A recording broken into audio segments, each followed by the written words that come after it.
উৎসব চলছে দুর্বার রাজশাহীর ফ্র্যাঞ্চাইজি টিম হোটেলে। না, ভুল শুনেননি, দুর্বার রাজশাহী টিম হোটেলে উৎসবটা চলছে। যেই দুর্বার রাজশাহী প্লে অফের রেসে ছিল, সেই দুর্বার রাজশাহী প্লে অফে উঠতে পারেনি, তাদের পরিবর্তে উঠেছে খুলনা টাইগার্স ঢাকা ক্যাপিটালসকে হারিয়ে। তাহলে দুর্বার রাজশাহীতে কেন উৎসবটা চলছে? এটা অনেকটাই ধারণা করা যায় যে দলটা কিনা এই শুধুমাত্র লিগ পর্বের জন্য এতগুলো বিতর্ক নিয়ে চলছিল, সেই দলটাকে আপাতত এই প্লে অফ রাউন্ডের জন্য আরও এক সপ্তাহের জন্য সেই বিতর্কটাকে টানতে হবে না, এইটা একটা ব্যাপার। আরেকটা ব্যাপার, এখন আসলে তাদের ক্রিকেটাররা হোটেল পরিবর্তন করলো কি করলো না, তাদের ক্রিকেটাররা হোটেল ছেড়ে চলে গেল কি গেল না, তারা তাদের পারিশ্রমিকটা দিতে পারলেন কি পারলেন না, সেটার জন্য আর ম্যাচের টেনশনে থাকতে হবে না। এখন পুরোটা ওই টেনশনেই তাদেরকে এখন কনসেন্ট্রেট করতে হবে। আমি কথা বলছি দুর্বার রাজশাহী নিয়ে, কিন্তু কথা বলতে হবে আমাদেরকে খুলনা টাইগার্স নিয়ে। দুর্দান্ত খেলেছে, আর ওই খুলনা টাইগার্সের আজকের এই সাফল্য নিয়ে কথা বলতে চাই আমরা। প্রিয় দর্শক, স্বাগত জানাচ্ছি বিপিএলের 11তম আসর নিয়ে ডিবিসি নিউজের বিশেষ আয়োজন বেলামে inside the BPL, powered by Summit group. আপনাদের সাথে আছি আমি কনক মাহমুদ, আর আমাদের সাথে আছেন সাবেক ক্রিকেটার এবং ক্রীড়া বিশ্লেষক ইশতিয়াক আহমেদ, এবং একই সাথে আছেন জনপ্রিয় সঙ্গীত শিল্পী আতিয়া আনিসা। আপনাদের দুজনকে স্বাগত আমাদের স্টুডিওতে। অনেক অনেক ধন্যবাদ। আমরা বলছিলাম দুর্বার রাজশাহীর কথা, কিন্তু শুরু করার কথা ছিল খুলনা টাইগার্স দিয়ে, কারণ খুলনা টাইগার্স অন্ততপক্ষে কারো অপেক্ষা করেনি। তাদের দুটো ম্যাচ জেতার কথা ছিল, সেই দুটো ম্যাচ তারা একেবারে দৌড়দণ্ড প্রতাপে জিতেছে। তারা খুলনা টাইগার্সকে, তারা রংপুর রাইডার্সের মতো টিমকে হারিয়েছে, আর এবার শাকিব খানের টিম ঢাকা ক্যাপিটালসকে হারিয়েছে। মেহেদী হাসান মিরাজ তিনি সাপোর্ট দিয়েছেন টিমকে ব্যাটিংয়ে। আসলে দুর্বার রাজশাহীর জন্য খারাপ লাগছে নাকি খুলনা টাইগার্সের জন্য ভালো লাগছে, কোনটা ইশতিয়াক ভাই? ধন্যবাদ। আমার মনে হয় যে দুইটাই, Durbar Rajshahi they deserve to qualify. যে ধরনের প্রতিকূলতার মধ্যে দিয়ে তারা টিম হিসাবে খেলেছে, এত কিছুর পরেও তাসকিন আহমেদ যখন থেকে ক্যাপ্টেন্সি নিল, তারপর থেকে আমি বলবো না ঘুরে দাঁড়িয়েছে, কিন্তু তার আগের থেকে তারা খারাপ খেলছিল না। বাট এত সমালোচনা এবং এত মানে অরাজকতার মধ্যে দিয়ে বেরিয়ে আসাটা আমার মনে হয় অত সহজ ছিল না। So they players must have been united. তো এবং পারফর্মও ভালো করেছে। ইয়েস, তারা পারেনি, এই জন্য মাঠের বাইরে বিতর্কটাকে তারা কখনো মাঠে আসতেই দেয়নি, প্রভাব পড়তে দেয়নি। ফরেনার ছাড়া একটা টিম তারা রংপুর রাইডার্সের মতো টিমকে হারিয়ে দিয়েছে। হ্যাঁ, সেই নিয়ম টিয়ম ভেঙে টেঙে অনেক কিছুই বাইলস চেঞ্জ করে তাদের জন্য এটাও কোনো সময় বিপিএলে হয়নি। What ever, as far as the players A concern, আমার মনে হয় যে প্লেয়াররা এখানে যথেষ্ট ক্যারেক্টার দেখিয়েছে, তাসকিন আহমেদ যথেষ্ট ক্যারেক্টার দেখিয়েছে, এটা প্রশংসা তারা দাবিদার। অন্যদিকে আমার মনে হয় খুলনা টাইগার্সও প্রশংসার দাবিদার, বিকজ খুলনা টাইগার্সও একসময় প্রায় যেটা বলি আপনার ঝুলে গেছিলো। But look at the way Mehedi Hasan Miraz has played. আমার মনে হয় যে যদি এই টুর্নামেন্টের সেরা অলরাউন্ডার হয়ে যদি বেরিয়ে যায়, অবাক হওয়ার কিছু নাই। প্লাস আমার মনে হয় এখন সোফার তার ক্যাপ্টেন্সি, কিন্তু আমরা নুরুল হাসানের ক্যাপ্টেন্সি নিয়ে অনেক কথাবার্তা হয়েছে, প্রশংসা করেছি, অ্যান্ড ইয়েস জাস্টিফাইবলি। বাট আমার মনে হয় যে মেহেদী হাসান মিরাজ কোনো অংশে কম না, এবং অলরাউন্ডার হিসাবে অনেকেই অবভিয়াসলি সাকিব আল হাসানের সাথেই তো সবাই তুলনা করবে। সাকিব আল হাসান একটা বেঞ্চমার্ক তৈরি করে গেছে, তো সেটাকে রিচ করতে গেলে, সেটাকে ধরতে গেলে, সেটার সমপর্যায়ে যেতে গেলে কাউকে না কাউকে তো আসতে হবে। আমার মনে হয় মেহেদী হাসান মিরাজ সেটা বেশ কিছু বছর আগেই সে দেখিয়েছিল, তার মধ্যে যে এই প্রতিভাটা আছে, তার মধ্যে যে সেই মেধাটা আছে, সে যে ওই লেভেলে পৌঁছাবে, আমার মনে হয় অলরেডি সে পৌঁছে গেছে। But as far age this BPL is concern, আমি অ্যাজ আই সেড, সে যদি এই বিপিএলের টপ অলরাউন্ডার যদি হয়ে না বেরোয়, আইল বি সারপ্রাইজড। অবশ্যই আমরা স্কোর কার্ডটা দেখে নিতে চাই। যেটা বলছিলাম যে হারাধনের 4টি ছেলে ছিল, 3টা তো অলরেডি চলে গিয়েছে প্লে অফে, একটা ছেলে বাকি ছিল, সেটা খুলনা টাইগার্স হয়ে গিয়েছে, এবং 6 উইকেটে জয় খুলনা টাইগার্স। তার থেকে মজার ব্যাপার হচ্ছে এই ম্যাচটা খুব সিগনিফিকেন্ট আমাদের জন্য।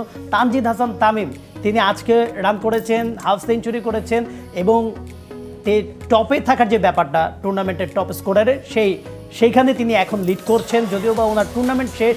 এবং একই সাথে খুলনা টাইগার্স যে 123 রান করেছিল ঢাকা ক্যাপিটালস 9 উইকেটে, সেটা খুলনা টাইগার্স টপকে গেছে।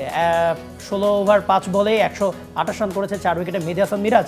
আজকে ওপেনিংয়ে নেমেছেন এবং 74 রানে অপরাজিত ছিলেন। অ্যালেক্স রস তিনি 22 রান করেছেন।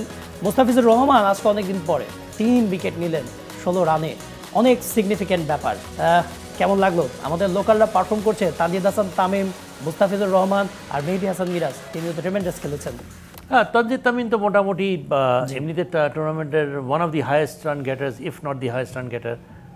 ন্যাশনাল টিমে already is there. Liton Das একটা সময় ওই সেঞ্চুরি মারার আগে পরে মনে হচ্ছিল যে এই বুঝি হয়তো বা তাকে সিলেক্টররা আবার ডাক দিলেও দিতে পারে, বাট সেই কনসিস্টেন্সি যে বজায় রাখতে পারেনি, যেটা হচ্ছে লিটন দাসের সবচেয়ে বড় একটা ঘাটতি। হ্যাঁ, আদারওয়াইজ আমার মনে হয় যে এই টুর্নামেন্টের একটা সাকসেস স্টোরি হতো যদি লিটন দাস এই টুর্নামেন্টকে কেন্দ্র করে সে যদি একটা কামব্যাক করতে পারতো, which I doubt now at this point in time. But Mehedi Hasan Miraz আর যতই বলবো কম বলা হবে, আমার মনে হয় সে নিজেকে দিন দিন প্রতিষ্ঠিত করছে। Even not as a player, because as a player, as an all-rounder, he's right up there. এবং একজন লিডার হিসেবে, একদম লিডার হিসাবে আমার মনে হয় একটা বিউটিফুল একটা পরীক্ষা দিল এবং পাশ করলো বলে আমি মনে করি। And as far as Mustafiz is concerned, good, because he's already in the national side. আমি মনে করবো যে লাকিলি ন্যাশনাল সাইডে আছে। জি, অবশ্যই লাকিলি আছে। বাট এবং লাস্ট খেলাটা ভালো খেলেছে। when you're playing such a big league, you need some performance behind you, যেটা সে করতে পেরেছে। অসাধারণ বোলিং করেছে আজকে। অবশ্যই আমরা একটু জনপ্রিয় সঙ্গীত শিল্পী আতিয়া আনিসার কাছে যেতে যাচ্ছিলাম। আতিয়া আনিসা, আপনি, আমরা বিপিএল নিয়ে কথা বলছি, বিপিএলে কোন দলটাকে সাপোর্ট করা হচ্ছে, কোন দলটাকে ফলো করা হচ্ছে? আমি ঢাকাকে সাপোর্ট করছিলাম। আচ্ছা, ঢাকাকে সাপোর্ট করছিলেন, এখনো কি করছেন নাকি করছেন? হ্যাঁ, এখন তো ঢাকা টুর্নামেন্টই শেষ। হ্যাঁ, ডিসঅ্যাপয়েন্টেড হয়েছি। কেন বলতে, মানে আমি ঢাকা কেন সাপোর্ট করছিলাম? আচ্ছা, আমি যেহেতু ঢাকায় আমার জন্ম, ঢাকায় বেড়ে ওঠা, ঢাকার মেয়ে হিসেবে সেটার জন্যই আর কি ঢাকাকে সাপোর্ট করছিলাম। লাস্ট টাইম আমি কুমিল্লা ছিলাম, বাট যেহেতু এইবার বছর কুমিল্লা নেই, তো ওই জন্য ঢাকাকে সাপোর্ট করছিলাম আমি। মানে কাকতালীয় ব্যাপার আমাদের এখানে, সবাই কিন্তু যারা আছি তারা কিন্তু শিকড়ের দিক দিয়ে কিন্তু ঢাকাই কিন্তু আমাদের, আসলে আমরা জানি না কি জেনুইন ঢাকা সাপোর্টার বলা যাবে না, এইজন্য গেল বছর কুমিল্লা ছিল না। না, কুমিল্লা, আমি কুমিল্লা সাপোর্ট ছিলাম না। আমি বলছি যে আমার ফ্যামিলি হচ্ছে, আমার ব্যাকগ্রাউন্ড একদম সবাই কুমিল্লার, আমার জন্ম বেড়ে ওঠা ঢাকায়, তো আমি ঢাকা সাপোর্ট সবসময়।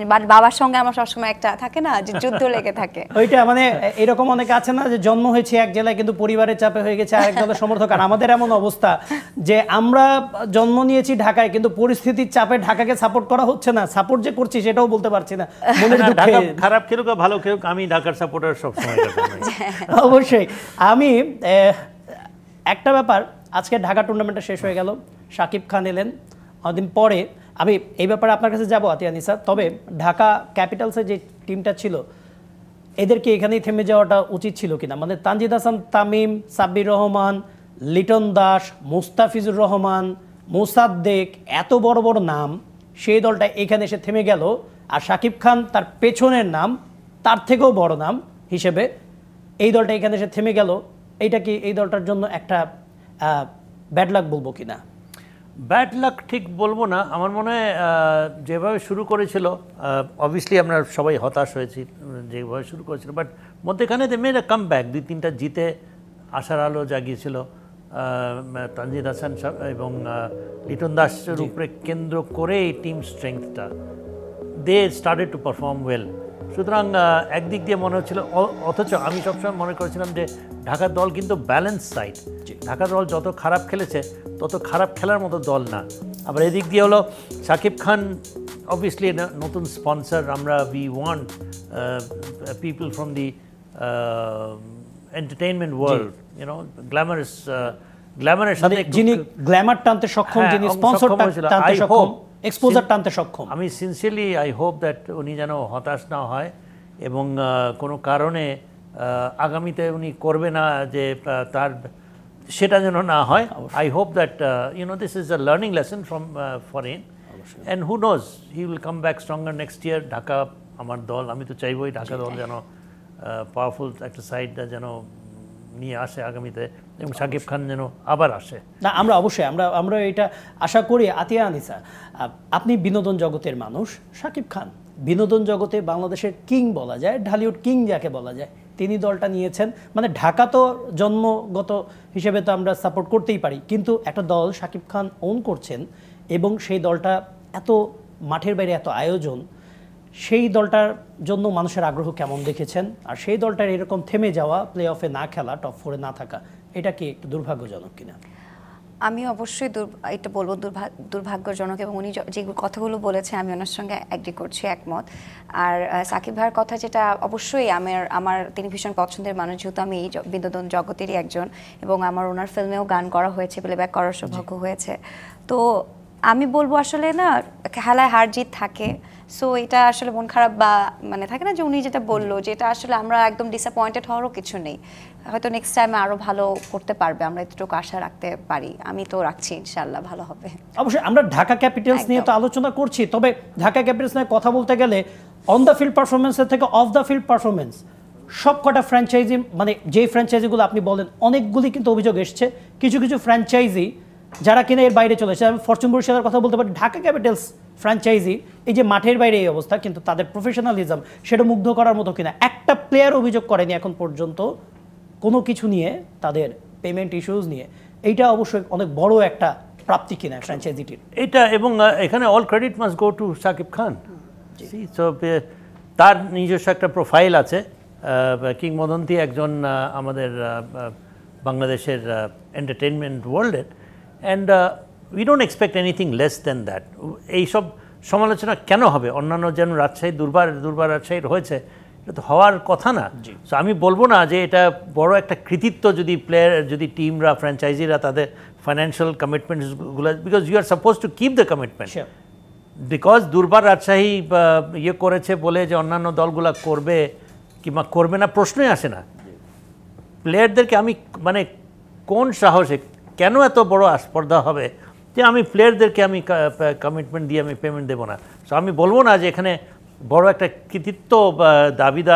কৃতিত্বের দাবিদার ঢাকা ক্যাপিটালস, বাট ইয়েস আমরা সাকিব খানের মতো একজন ব্যক্তিত্ব যিনি এটার চার্জে আছেন, তার কাছ থেকে আমরা নিশ্চয়ই এটা কোনোভাবেই আমরা এটা আশা করব না, করি না এবং করবও না। অবশ্যই আমরা আতিয়া আনিসার কাছে যাব।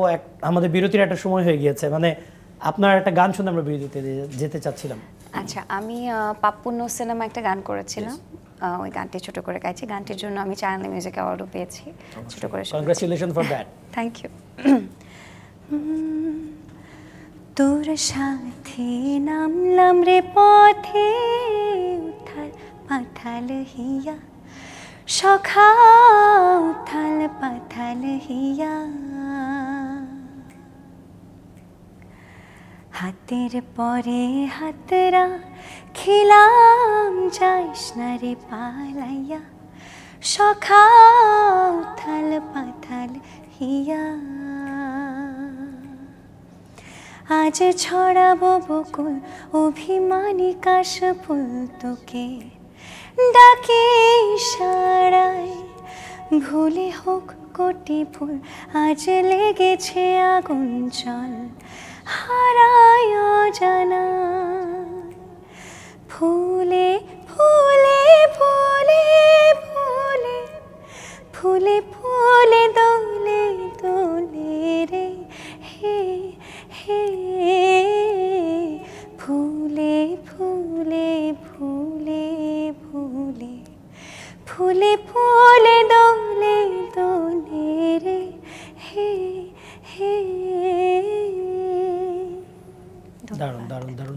আমরা আতিয়া আনিসার কণ্ঠে গান শুনছিলাম, আরো গান শুনতে হবে, আরো গল্প হবে, আরো আড্ডা হবে বিপিএল নিয়ে। আমাদের সাথে থাকুন, একটা বিরতি নিচ্ছি।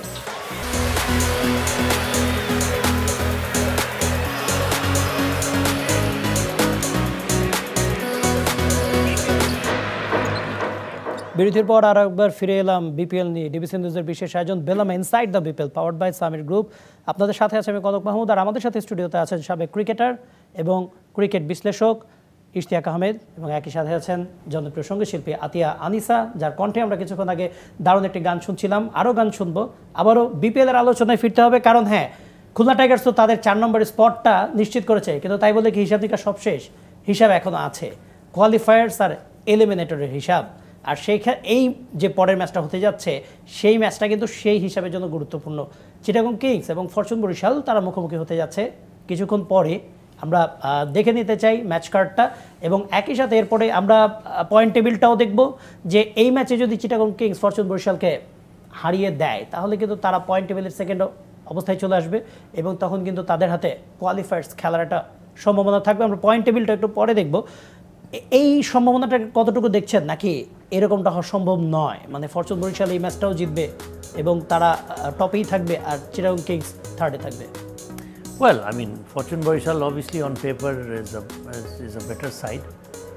কিন্তু চিটাগং কিংস তো ভালোই তো খেলেছে, নাহলে এইটুকু পর্যন্ত আসতে পারতো না। জি। সো চিটাগং কিংসের you have some very good players. Parvez Emon ওরকম ভালো খেলেনি, Graham Clark century maker, Mohammad Mithun is a good captain, Shamim Hossain আমরা কিছু ইনিংস দেখেছি, বোলিংও খারাপ না ওদের। জি। They can beat Fortune Barishal, but Fortune Barishal আমার মনে হয় যাদের পারফর্ম করার পরের দিকে আমার মনে হয় অনেকেই, মুশফিক রহিম স্কোর করেছে, মোহাম্মদ রিয়াদ স্কোর করেছে, তামিম তো স্কোর করেই যাচ্ছে, তহিদ হৃদয় একমাত্র যে কিনা ওরকম সাকসেসফুল না। So they also have a very good side fortune Barishal.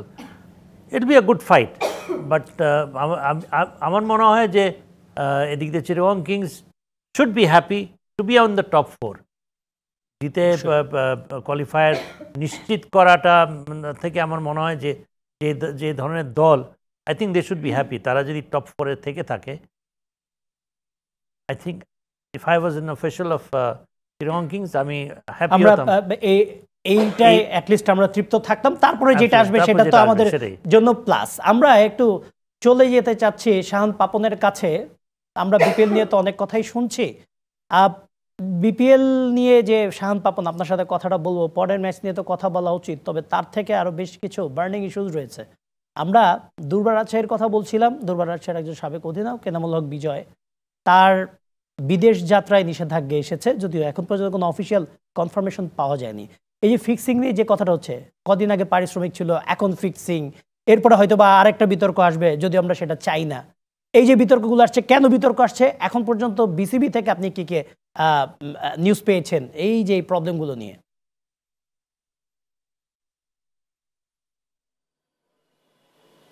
ধন্যবাদ কনক। আসলে বিপিএল যদি হয় ভূমিকম্প, তাহলে ফিক্সিংকে আপনাকে ধরে নিতে হবে আফটার শক। অর্থাৎ ভূমিকম্প হলে অন্তত কিছুটা সময় পাওয়া যায় আফটার শকের জন্য, তবে বিপিএল ভূমিকম্প শেষ হতে না হতেই আসলে আফটার শক কিন্তু শুরু হয়ে গেছে। এবং সেই বিষয়গুলো নিয়ে প্রথমে বিসিবি আসলে কিছুটা মানে বিরোধিতাই করেছে বলা চলে। একটা গণমাধ্যমে যখন আসলো 10 ক্রিকেটার আসলে সন্দেহের তালিকায়, 4 ফ্র্যাঞ্চাইজি সন্দেহের তালিকায়, তখন কিন্তু বিসিবি আসলে এটাকে মানে ওইভাবেই ধরে নিয়েছিল যে প্রমাণপত্র ছাড়া কিভাবে কোনো দলকে কিংবা কোনো ক্রিকেটারকে আসলে অভিযুক্ত করা যায়, এরকম একটা অবস্থা। এবং আমরা যতটা জানতে পেরেছি, আমি সেই মানে প্রতিবেদকের সাথে কথাও বলেছি, তাকে আজকে ডাকা হয়েছিল বিসিবিতে, যে মানে রিপোর্টারটা এই রিপোর্টটা করেছিল একটা গণমাধ্যমে, এবং তাকে জিজ্ঞাসাবাদ করা হয়েছে। জিজ্ঞাসাবাদ শেষে আসলে তার বক্তব্যে সন্তুষ্ট হতে পেরেছে বিসিবির কর্মকর্তারা, সেটাও কিন্তু শুনতে পেয়েছে। আরও একটা বিষয়, এনামুল বিজয়ের নিষেধাজ্ঞা আজকে সকালটা শুরু হয়েছিল এই সংবাদ দিয়ে ক্রিকেট মোদীদের জন্য। এনামুল বিজয়ের বিদেশ যাত্রায় নিষেধাজ্ঞা আরোপ করা হয়েছে এবং বিসিবির অ্যান্টি কারাপশন ইউনিট থেকে আসলে অনুরোধটা করা হয়েছিল বিমানবন্দর কর্তৃপক্ষের কাছে, যাতে এনামুল বিজয়কে আসলে দেশ ত্যাগে বাধা দেওয়া হয় এবং দেশ ত্যাগ করার সুযোগটা না দেওয়া হয়। সেরকম খবর দিয়েই কিন্তু ক্রিকেট মোদীদের সকালটা শুরু হয়েছিল। এবং আমরা যেটা দেখতে পেলাম, বিকেল নাগাদ কিন্তু আসলে এনামুল হক বিজয় তিনি বিসিবিতে এসেছিলেন এবং বিসিবির অভ্যন্তরে প্রবেশ করেছিলেন। কার সাথে কি কথা হয়েছে না হয়েছে সেগুলো এখনও যদিও উদ্ধার করা যায়নি, তবে এনামুল বিজয় যখন বিসিবিতে এসেছিলেন, যখন দুর্বার রাজশাহীর কোনো ম্যাচ নেই, দুর্বার রাজশাহীর ক্যাপ্টেন এনামুল হক বিজয়, তিনি তার বিরুদ্ধে এরকম একটা খবর বের হওয়ার পর তিনি বিসিবিতে এসেছিলেন, কিছু একটা হয়েছে, না হলে এনামুল বিজয় কেন বিসিবিতে আসবেন সেই প্রশ্নটা কিন্তু থেকেই যায়। সেই প্রশ্ন থেকেই আসলে নানান ধরনের গুঞ্জন ডালপালা মেলছে। যে কথাটা বলা হয়েছিল যে দুর্বার রাজশাহী এবং তার ক্রিকেটার, অনেক ক্রিকেটারই আসলে ফিক্সিংয়ের সাথে জড়িত, এরকম একটা সংবাদ কিন্তু এসেছে, সেটা চাউর হয়ে গেছে। এবং আজকে আমরা যেটা দেখতে পেলাম, নানান ধরনের স্ক্রিনশট যেগুলো আসলে সামাজিক যোগাযোগ মাধ্যমে ঘুরে ফিরে চলেছে এবং মানুষের মুখে নানান ধরনের কথাবার্তা রটে যাচ্ছে। ঠিক এই বিষয়গুলো নিয়ে আসলে আপনি চাইতেই পারেন বিসিবির একটা বিবৃতি। এখন কয়টা বাজে? এখন প্রায় 6:30 মতো বাজে। এখন থেকে ঠিক ঘন্টা দেড়েক আগে আমরা বিসিবি থেকে যে সব খবরটা শুনতে পেয়েছিলাম যে একটা বিবৃতি রেডি করা হচ্ছে, প্রেস রিলিজ রেডি করা হচ্ছে, 2-3 মিনিটের মধ্যে সেটা পাওয়া যাবে। 1.5 ঘন্টা যাবত আসলে অপেক্ষা করার পরও সেই বিবৃতিটা কিন্তু আসেনি। সেই বিবৃতিটা এনামুল হক এই বিবৃতিটা কি ধরনের ক্লারিফিকেশন দিতে পারে? যে ম্যাচগুলোর লিস্ট উঠে এসেছে সামাজিক মাধ্যমে, সেই ম্যাচগুলি কি তারা কনফার্ম করবে যে না হ্যাঁ এই ম্যাচগুলি নিয়েই আমাদের তদন্ত চলছে, এবং এই যে 12 জন ক্রিকেটার, এই 12 জন ক্রিকেটার তাদেরকে নিয়ে তদন্ত চলছে, মানে এরকম একটা লিস্ট আসবে? নাকি এটা এরকমই যে না বিসিবি এসইউর সাথে কাজ করছে এবং আমরা একটা সমাধানে আসব, আমরা একটা সিদ্ধান্তে আসব, ততদিন পর্যন্ত অপেক্ষা করার অনুরোধ জানাই? কোন রকম ডিসিশনটা আসতে পারে? বিবৃতিটা কিরকম হতে পারে?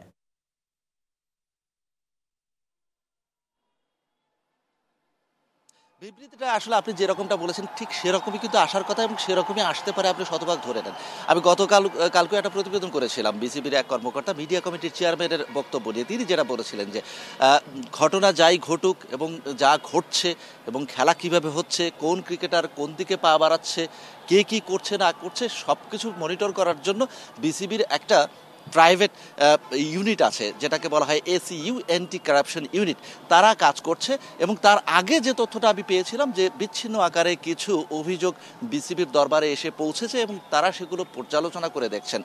একই সাথে তারা কিন্তু এই কথাটাও বলেছিলেন যে অ্যান্টি কারাপশন ইউনিট থেকে কোনো তথ্য আসা মানেই সেটা নেগেটিভ কিংবা সেটা পজিটিভ, সেটা মানে আসলে ধারণা করার কোনো অবকাশ নেই, কেননা সেইগুলো পর্যালোচনা করে তারপরে দেখা হবে যে আসলে বিষয়টা কতদূর এবং কে কিভাবে কি করছেন না করছেন, কার বিরুদ্ধে কি অভিযোগ এসেছিল, সেইগুলো পর্যালোচনা করে দেখা হবে। অপেক্ষায় আছে আসলে বিসিবির সেই বিবৃতির জন্য। শেষ যে বিবৃতিটা আসার কথা আছে এখনো পর্যন্ত কিছু আসেনি, এখন দেখার বিষয়। অবশ্যই শান্ত পাপন, আমরা অপেক্ষায় আছি আপনার সাথে যে আসলে কি ধরনের ডিসিশন আসতে পারে। অনেক কথাই আসছে ইতিমধ্যে, আন্তর্জাতিক গণমাধ্যমে পৌঁছে গিয়েছে এই ফিক্সিং যে একটা সন্দেহ রয়েছে। আমরা এই ব্যাপারে কথা বলবো। ইশতিয়াক ভাই আপনার কাছে যাব, তার আগে একটা বিরতি নিতে হবে, আর বিরতি নেওয়ার আগে আরেকটা গান আতিয়া আনিসা। আচ্ছা, আমার প্রথম যে গানটি আমি গিয়ে ইন্ডাস্ট্রিতে এসেছিলাম সে গানটি গাইছি ছোট করে। গানটির শিরোনাম মেঘের খামে। কত শত অনুভবে আবদারের, তোর হাসিতে গল্প লেখি বারে বারে। কত শত অনুভবে আবদারে, তোর হাসিতে গল্প লেখি বারে বারে। ছিল যত শূন্যতা পেয়েছে আজ পূর্ণতা, তোরই মাঝে হয়ে গেছি নীলা। মেঘের খামে রোদের শিরোনামে, ভালোবাসি তোকে জানিয়ে দিলাম। মেঘের খামে রোদের শিরোনামে, ভালোবাসি তোকে জানিয়ে দিলাম। দারুণ দারুণ দারুণ। আমরা আতিয়া আনিসার কণ্ঠে আরেকটি গান শুনলাম, আরও গান শুনবো। আরেকটি বিরতির সময় হয়ে গিয়েছে। বেলমা inside the BPL powered by Samir গ্রুপে একটা বিরতি নিচ্ছি, সাথেই থাকুন।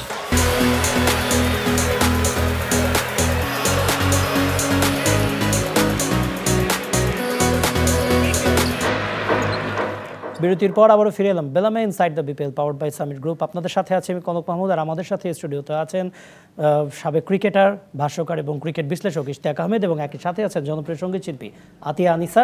আমরা বিরতিতে যাওয়ার আগে শাহান পাপনের লাইভে তিনি অনেক কথা বলছিলেন, আমরা সেটা নিয়ে কথা বলতে পারিনি। ইশতিয়াক ভাই, আমরা যদি মানে ভুলে না যাই মোহাম্মদ আশরাফুলের যে ঘটনাটা ঢাকা গ্ল্যাডিয়েটর্সের সাথে, তারপরে কিন্তু বিভিন্ন আসরে 2-1 তারা সন্দেহভাজন থাকেন, কিন্তু এইবারে যেটা হলো 8টা ম্যাচ, বিপিএলের একটা টুর্নামেন্টে 8টা ম্যাচ, 22% ম্যাচ, যেটা কিনা আইসিসি থেকে বিসিবিকে যে চিঠিটা পাঠানো হয়েছে, 22% ম্যাচ সন্দেহের তালিকায় আছে, এবং সেখানে 12 জন ক্রিকেটারের একটা তালিকা দেওয়া হয়েছে। আমরা চাইলেই সেই তালিকাটা দেখাতে পারি, কিন্তু দেখাবো না, কারণ এই ক্রিকেটাররা ইনোসেন্ট আনটিল প্রুভেন গিলটি, যে কথাটা আছে তাদের ক্ষেত্রেও খাটে। আমরা তাদের ছবিটা দেখাবো না, বাট তাদের নামটা সব জায়গায় ইতিমধ্যে চলে এসেছে। কিন্তু 12 জন ক্রিকেটার সন্দেহভাজন, এবং সেই তালিকাটা নাকি আরও বাড়তে পারে। ইশতিয়াক ভাই, আপনার কাছে এটা অস্বাভাবিক এবং অকল্পনীয় মনে হয় কিনা? Konok, actually very very surprising, অবিশ্বাস্য একটা ইয়ে। আবার অন্যদিকে যেটা as you rightly said they are innocent till they are proven guilty. সুতরাং এখানে যদি প্রমাণিত না হয় খুব দুঃখজনক হবে। It has to be proven. এটা এমন এই মাত্রায় যে গেছে, নিশ্চয়ই কথায় আছে না, way there is smoke there is a fire. তো এখানে যা রটে তা বটে, কিছুটা তো ব্যাপার স্যাপার আছেই। বাট আমি তারপরেও মনে করি যে 10 জন 12 জন প্লেয়ার, 22% ম্যাচেস ফিক্সড, নিশ্চয়ই এখানে কিছুটা some element of truth has to be there. মানে যদি ঠিকমতো তদন্ত হয় তাহলে এইখান থেকে আমরা আশা করব, কারণ এইখানে যে 12 জন 4টা দলের অধিনায়ক আছেন, 4টা দলের অধিনায়কের দায়িত্ব পালন করেছেন এমন 4 জন আছেন। 6 জন বিভিন্ন সময় ন্যাশনাল টিমে সার্ভ করেছেন এমন আছেন, 2 জন বিদেশি ক্রিকেটার আছেন এবং 2 জন তরুণ ক্রিকেটার রয়েছেন, একেবারে এইজ লেভেলের ক্রিকেটার রয়েছেন। আমরাও চাই যে এই জিনিসটা মিথ্যা হোক, সেখানে কয়েকজন তারা বাদ পড়ুক, তারা মুক্তি পাক, কিন্তু যারা সত্যিকারের অপরাধী তাদেরকে এখন যদি না থামানো যায় তাহলে এটা ভবিষ্যৎ আমাদের জন্য হুমকি হবে কিনা ক্রিকেটের জন্য। ক্রিকেটের জন্য হুমকি বলতে বিপিএল এর অস্তিত্ব কীরকম কতখানি থাকবে আমি এটা নিয়ে আমার সন্দিহান, কারণ এটা ব্যাপক আকারে। এবং how is BCB is not at fault. BCB এটা তো জবাবদিহিতা তো বিসিবির আন্ডারে এটা হয়েছে this international tournament. So BCB can't escape from this ইয়ে। এবং আইসিসি প্রথমে কাকে ধরবে, প্রথমে তো বিসিবির কাছ থেকে তো জানতে চাইবে, যারা ইনভলভ আছে দে কাম লেটার। এটা অ্যান্টি কারাপশন ইউনিটের specific players against specific allegation কিন্তু আমরা এখনও জানি না, অফিসিয়ালি জানি না। So we are all speculating. But এটা যে এত দূর পর্যন্ত এসছে ঘটনা, as I said, when there's some কিছু তো হয়েছে। So who is, obviously it has to be BCB, there has to be some leak, some weakness, some loopholes কোথাও না কোথাও এটা আছেই। আমরা এই পেমেন্ট গ্যারান্টি নিয়েই আমরা কথা বলি না কেন, এটা তো বিসিবির দায়িত্ব ছিল।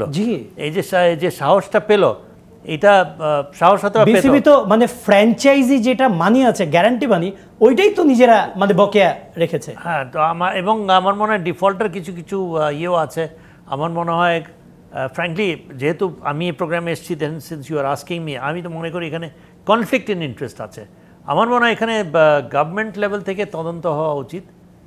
এবং এখানে আমি ছাড় দেওয়ার কাউকে স্কোপ পাচ্ছি, আমি এখানে কোনো স্কোপ নাই, বিকজ এখানে you are putting the cricket's reputation at stake worldwide, and who is in charge of cricket in Bangladesh, they should be made to answer, they should be made to BCB যে anti corruption unit, তারা কিন্তু এর আগে একবার বিসিবিকে inform করেছিল যে দলগুলোর নন playing staff আছে, অবশ্যই ফ্র্যাঞ্চাইজি বিভিন্ন কোম্পানি থাকে, তাদের নিজেদের মানুষ থাকে, তারা টিমের সাথে থাকে, কিন্তু মানে তাদের এবং প্লেয়ারদের মধ্যে কিংবা কোচিং স্টাফদের মধ্যে কোনো ধরনের মানে একটা ফ্রি মিক্সিং জোন হয়েছে গেছে। স্টেডিয়াম বলেন, টিম হোটেল বলেন, তাদেরকে আলাদা রাখার কোনো সুযোগ নেই। ইভেন প্লেয়াররাও তারাও বিভিন্ন সময় হোটেল চেঞ্জ করছেন, হোটেল থেকে বেরোচ্ছেন, আসছেন, এরও সাথে কন্ট্যাক্টে আসছেন। মানে এই জিনিসগুলি কি তখন আপনার ফ্র্যাঞ্চাইজি কি এর দায়ে এড়াতে পারে? কারণ ফ্র্যাঞ্চাইজি তো অনেক ক্ষেত্রে দেখা যায় নন প্লেইং স্টাফ, তারাই তো অ্যাসাইন করে একটা টিমে। এখানে আসলে আমার মনে হয় coordination between the non playing staff বলি না কেন, প্লেয়ার্সদের বলি না কেন, মিডিয়া বলি না কেন, আমরা বিসিবির অফিসিয়ালসদের বলি না কেন, ওভারঅল আমার মনে হয় এখানে হিউজ ল্যাক অফ কোঅর্ডিনেশন ছিল। আমার মনে হয় যে কমপ্লিটলি ল্যাক অফ এক্সপিরিয়েন্স এবং ল্যাক অফ কম্পিটেন্সের কারণে আজকে এই অবস্থাটা। আমরা যদি আয়োজন না করার মতো যদি আমাদের সেই সামর্থ্য যদি না থাকে, বিগত দিনগুলো হয়েছে because it was a fully set board. Unfortunately আমি দোষ দিতে চাইলেও দোষ দেওয়াটা কতখানি যুক্তিসঙ্গত হবে সেটা অন্য ব্যাপার। It's not a full-fledged board. You are just operating with 2 or 3 people. They are the major decision makers. সেটাও তো আমার মনে হয় যে ঠিক না। বাট যারা ডিসিশন মেকার্স তাদেরই বোঝা উচিত ছিল whether we are capable enough to handle this big operation. এটা সুষ্ঠুভাবে চালাবার মতো আমাদের সেই সামর্থ্য, সেই যোগ্যতা আছে কিনা। ইউ কান্ট আমি জাস্ট একটা ছোট্ট একটা উদাহরণই দিলাম। এই গ্যারান্টির ইস্যুটা আমার কাছে কোনোভাবেই অ্যাকসেপ্টেবল না। অবশ্যই আমরা আতিয়া আনিসার কাছে যেতে চাই। আমরা একেবারে শেষ পর্যায়ে আছি, তবে আপনার কাছে জানার জন্য যে এই বিতর্কগুলো কি আসলে আমাদের দেশের ক্রিকেটের জন্য ভালো? অবশ্যই ভালো না। এটা আসলে কিভাবে ভালো, এটা গ্রহণযোগ্য না। আমিও ওনার সঙ্গে একমত, যেটা প্রপার জাস্টিফিকেশন হওয়া উচিত। আসলে এটাই একটাই কথা, যেটা প্রপার জাস্টিফিকেশন। অবশ্যই আমরাও তাই চাই, এই প্রপার জাস্টিফিকেশনগুলি হোক। আমরা এটাই আশা করি যে এই যে পারিশ্রমিক কিংবা ফিক্সিং, স্পট ফিক্সিং যাই হোক, এগুলো নিয়ে প্রপার জাস্টিফিকেশন করার পরে তারপরে দোষীদেরকে ধরা উচিত। আমরা একেবারে শেষ পর্যায়ে আছি, আমরা বিদায় নিতে চাই। একই সাথে ধন্যবাদ জানাতে চাই ইশতিয়াক আহমেদ ভাইকে আমাদের সাথে যুক্ত হওয়ার জন্য। ধন্যবাদ। অবশ্যই একই সাথে আতিয়া আনিসাকেও আমাদের সাথে যুক্ত হওয়ার জন্য। দর্শক, আমরা আজকে বিদায় নিতে হচ্ছে আমাদের এই বেলামে inside the BPL powered by Summit গ্রুপের এই আয়োজন থেকে। আপনাদের সাথে ছিলাম কনক মাহমুদ। আর বিদায় নিতে নিতে আমরা শুনবো আতিয়া আনিসার কণ্ঠে আরেকটি গান, প্লিজ। আচ্ছা, আমি পরাণ সিনেমা একটি গান গেয়েছি। গানটির শিরোনাম প্রেমে হাসিয়া ভাসিয়া উতলা হাওয়ায় চলো নিরালায়। সেই গানটি ছোট করে শোনাচ্ছি সবার জন্য। অ্যান্ড অবভিয়াসলি আপনাকে এবং সবাইকে অনেক ধন্যবাদ আমাকে এত সুন্দর আয়োজন আমন্ত্রণ জানাবার জন্য। প্রেমে হাসিয়া ভাসিয়া উতলা হাওয়ায় চলো নিরালায়, চলো নিরালায়, মেঘ উড়িয়া ঘুরিয়া ভিজিয়া ঝর্ণায়, চলো নিরালায়, চলো নিরালায়, পরাণে শয়নে নয়নে নয়নে তুমি শুধু মনে। প্রেমে হাসিয়া ভাসিয়া উতলা হাওয়ায় চলো নিরালায়, চলো নিরালায়, মেঘ উড়িয়া ঘুরিয়া ভিজিয়া ঝর্ণায়, চলো নিরালায়, চলো নিরালায়। আমি আর আমি নই, তোমাতে ডুবিয়া রই, দিয়েছ পাগল করিয়া উথাল পাথাল মুন্দরিয়া, পরাণে শয়নে নয়নে নয়নে তুমি শুধু মনে। প্রেমে হাসিয়া ভাসিয়া উতলা হাওয়ায় চলো নিরালায়, চলো নিরালায়, মেঘ উড়িয়া ঘুরিয়া ভিজিয়া ঝর্ণায়, চলো নিরালায়, চলো নিরালায়। তুমি আর একা আমাতে মিশিয়া দেখিয়া রাখিব তোমায়, পিয়াসী মনের গালিচায়, শয়নে স্বপনে আষাঢ়ে শ্রাবণে তুমি প্রতিক্ষণে। লা লা লা লা লা লা লা লা লা লা লা লা, চলো নিরালায়, চলো নিরালায়, লা লা লা লা লা লা লা লা লা লা লা, চলো নিরালায়, চলো নিরালায়।